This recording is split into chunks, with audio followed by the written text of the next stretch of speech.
Does shame and fear keep you from opening up your mail or looking at your credit report? Welcome to the Blind Intelligence Show. I'm your host, Foresight. This is where the rules, the rights, and the responsibilities keeps you and puts you in control. This is not legal advice. I do not offer legal advice. If you would like legal advice, I suggest you find yourself a competent professional, and by all means, please be advised. What I'm about to say here is strictly for education and information purposes only. The views and opinions of me, the host, does not reflect any of the views and opinions of any platform that hosts Blind Intelligence. It goes back to what I was saying. Does fear and shame keep you from opening up your mail or looking at your consumer report? Or, because when you get a bill in the mail and you know you owe, you know what I'm saying? You know you owe. Sometimes you hate to look at that number. You're like, dang, I got to look at this number, Or looking at that report. You know what's on it. But a lot of times your credit profile be out of whack. And you might be looking at the wrong number. You go straight for the report and you're not looking at the personal information that's on the report because you may have accounts that's attached to it. And you're not looking at that. And sometimes you get all flustered and afraid. Let me cut my light on. My bad. Let me cut my light on. I'm human.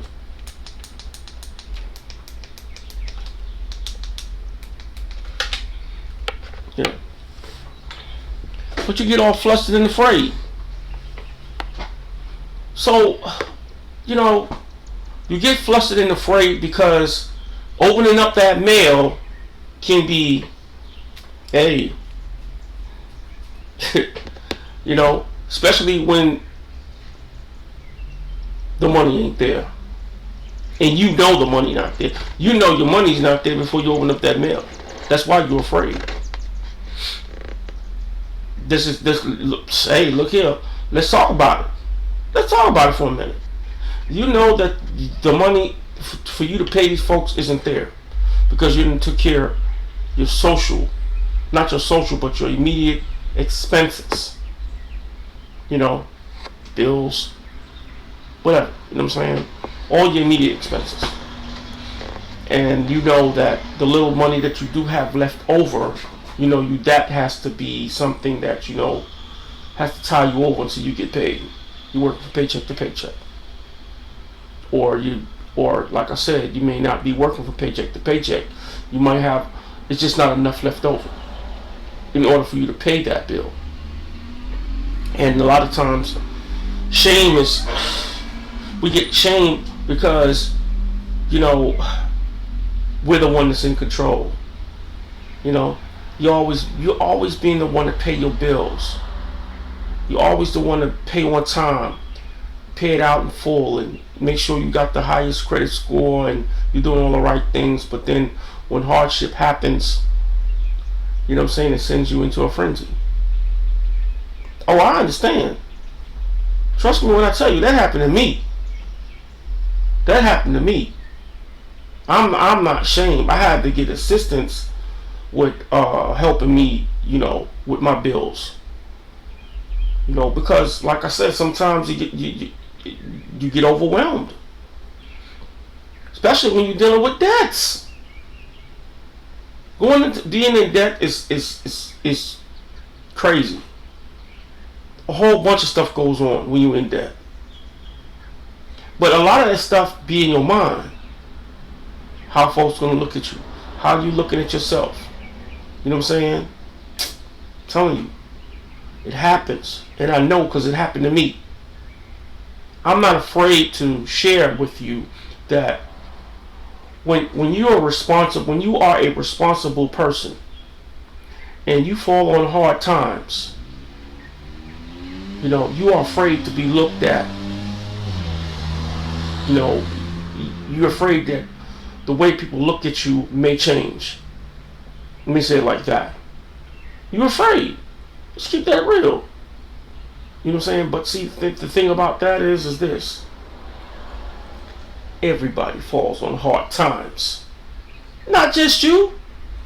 You ain't out there singing a solo by yourself in this debt-based system. Go look at the debt clock. You're not alone. You didn't create that debt clock. So don't feel alone. Don't feel alone. And in fact, you should get angry. You should get angry. I'm gonna tell you. You should get angry.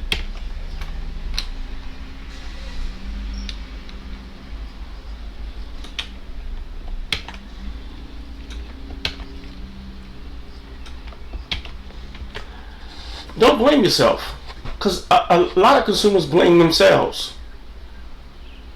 Many consumers blame themselves, and I want you to be one of them. Don't blame yourself. Look, things happen. Things happen. You'll get back on track. One thing that I've learned in this life that I've lived, that nothing lasts forever. Nothing. Not even you. Don't nothing last forever. And your debts do not last forever. I know sometimes people label us as irresponsible, but you can't let that bother you. Sometimes you got to get angry. Get angry about it, because if you get angry about it, you're going to want to be proactive about it. And sometimes it's going to take you being angry to get proactive, because being angry, because you're tired. You're sick and tired of being in debt. You're sick of this stuff constantly hanging over your head. You're tired of it. And I totally understand. Because I was tired of it. So I had to do something about it. I didn't know what to do, but I jumped into proactivity. You have to. You have to jump into proactivity.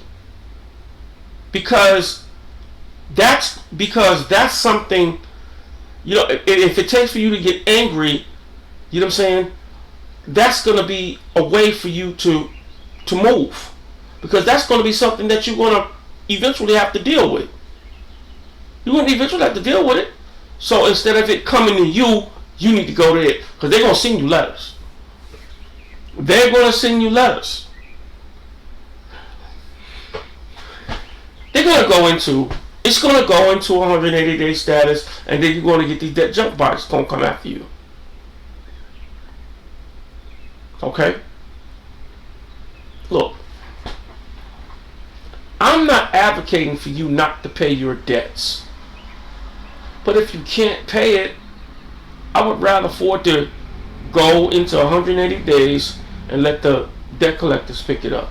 Because then you can deal with them better than dealing with the creditors. Because the creditors is going to charge it off. And I'm going to go into that charge-off stuff again, because that charge-off stuff is the crutch thing. That's one of the most, I thought bankruptcies was damaging. And charge-offs is damaging, because it's reoccurring on your report. A lot of people that get charge-offs, and they score constantly dropping. Well, that's because that creditor is constantly reporting it on your report. But we're gonna revisit that. We're gonna revisit that. But all in all, that credit report You have to address that credit report. You got to address no matter what's on it. You know what I'm saying? But I want to talk more about these debt collectors. The debt collector is gonna come. The debt collector is gonna send you them letters, and I would rather for them to send me the letters, because then you know how you can move better. Well, how are we gonna move better? I got LV&V, I got Midland Funding, Portfolio Recovery, all these debt collectors, attorneys and stuff. You know, because they don't have an assignment. They're not working on behalf of that creditor. And the thing is that you can fight better under Fair Debt Collection Practices Act and make them fall in line. Now, don't get me wrong, they do a lot of messed up stuff. You know, like the statutory limitations in your state might be 3 years, and the 5th year, after the 5th year, they come after you, or the 4th year, let's say that they may come after you. They really do some real shiesty stuff. But if you don't know that, you pay them $1 or you admit to it, you start your debt clock over. See, debt junk buyers, man, they easy to get off of you. I might be saying that, I might say it just sitting here in this seat, but I'm telling you, I've experienced that. I have experienced that with a lot of clients of mine. You know what I'm saying? For one, I didn't have the debt junk buyer situation happen. I had in-house debt collectors because my debt didn't go up to 180 days. So I still had, the in-house debt collectors calling me and reaching out to me, sending me letters, things like that. In which I didn't know at the time that I should have let it go to 180 days and let the debt junk buyers put, because they're going to do nothing but charge it off. You know what I'm saying? The creditor going to charge it off, because their debt collector is going to be like, I can't get none of this guy, and they're gonna walk away from you. They're gonna walk away. They're gonna give up. So okay, so this is what we're gonna do. We're going to let it go to third-party debt collector. They're going to pick it up for pennies on a dollar. They're going to pick it up for pennies on a dollar.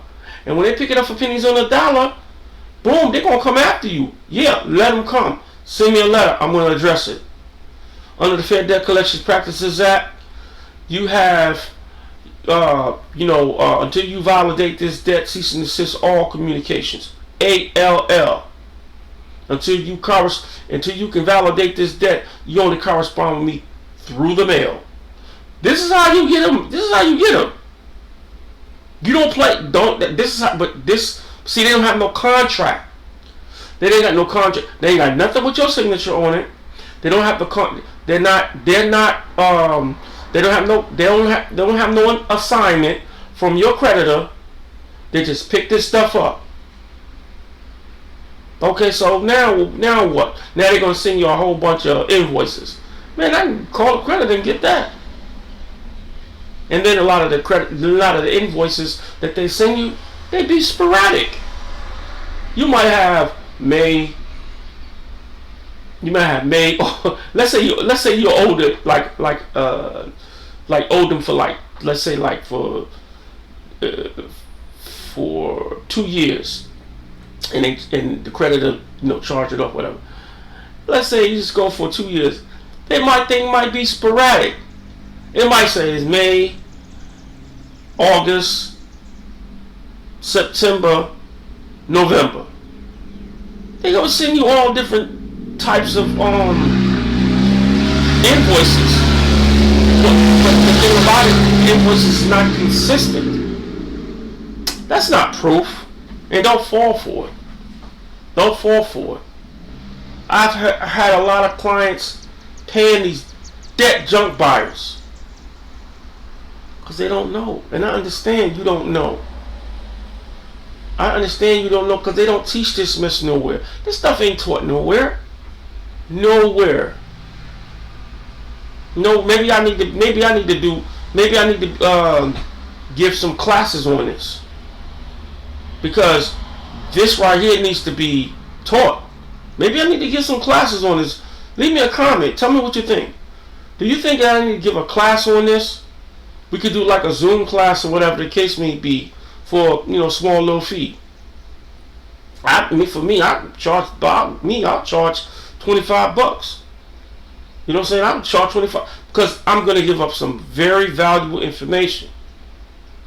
You know what I'm saying? I really want, because like I said, it needs to be taught. Because you got a lot of people out here that may not even review this video that's going into having these problems. You know what I'm saying? And if you having this problem, you listen closely. Listen closely. Debt junk buyers don't have no standing. They don't have no rights, no nothing until you give it to them. Until you give it to them. Don't be a victim to these debt junk buyers. They in the business of making money off of your abilities not to pay your creditor. They're making money off of your hardship. I'm telling you. So keep that in mind when you have a debt that you hadn't paid, and let's say your creditor might be, I'm just throwing something out there, might be somebody like ABC Financial Credit Financial Services, and they loan you some money, but then LVNV picks it up because it charged it off after 180 days, and LVNV picked it up, and you're gonna know when you open up that letter who's it by. And I'm gonna tell you another way you see it. You're gonna say this is a debt collector collecting on a debt. That's how you know, because they all have to say it's the law. They have to announce who they are. Whether it's at the beginning of the letter or if it's at the very bottom. A lot of times it's at the bottom of that letter. This is a debt collector collecting on a debt. This is how you know. When they say that, just keep it in your mind. 15 USC 1692G. Validation. Keep that in your mind and go read that. Pull it up on your phone.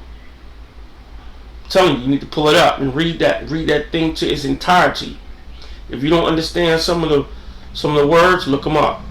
But it's in the consumer, your favor.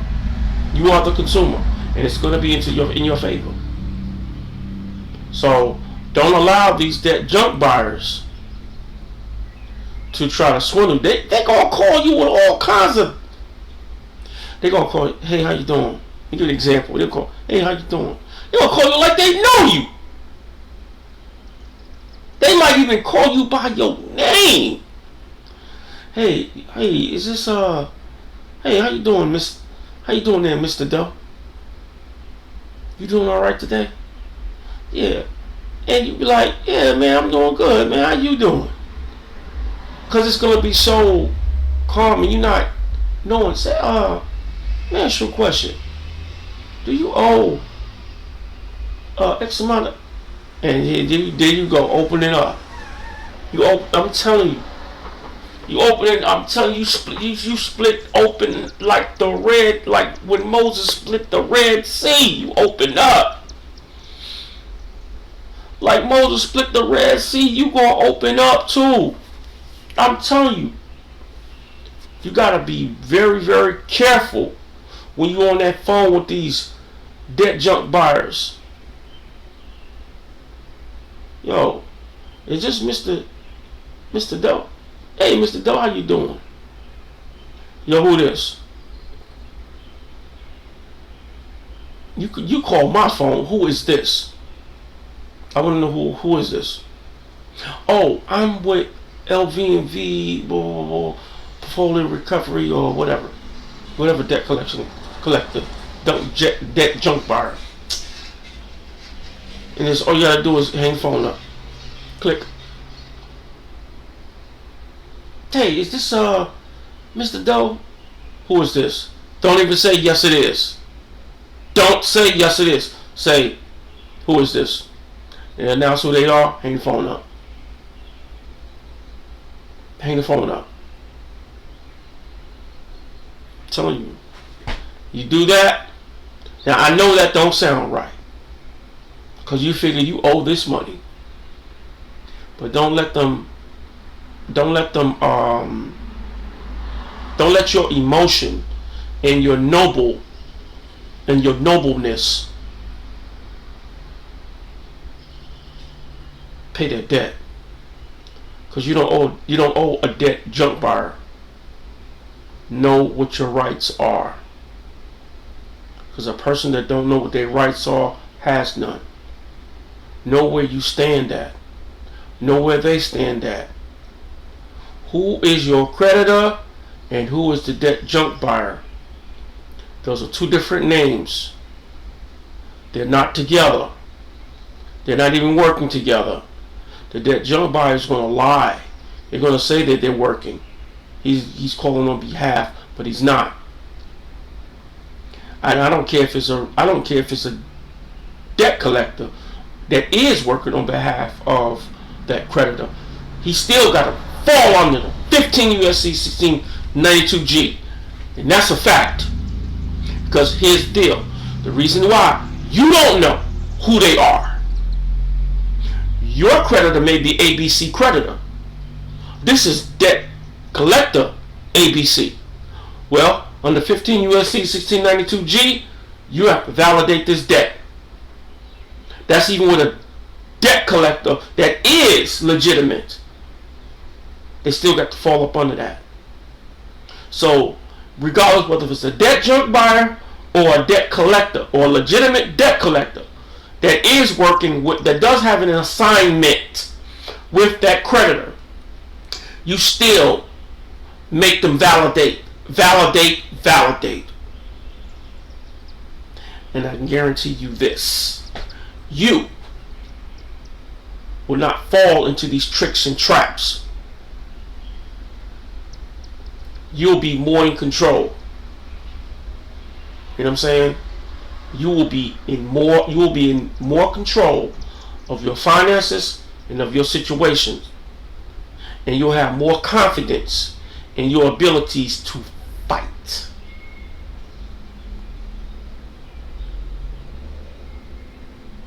If you found this video to be enlightening, please like and share this video out, because I'm gonna tell you something. I want to give up some valuable information here. I just gave up some valuable information. If you see fit, drop me a Cash App. I'm at the $ Foresight, FORESIGHT 718. That's my Cash App. Just hit me a Cash App. You know what I'm saying? I don't care if it's $1, $2, $5, whatever. You know what I'm saying? Because like I said, I would love to put a class together, because this information is very, very valuable. It's very valuable to you, and I don't want you to go through some of the things that I went through. But that's it for me. I want to thank you for watching. Thank you for watching, and stay encouraged.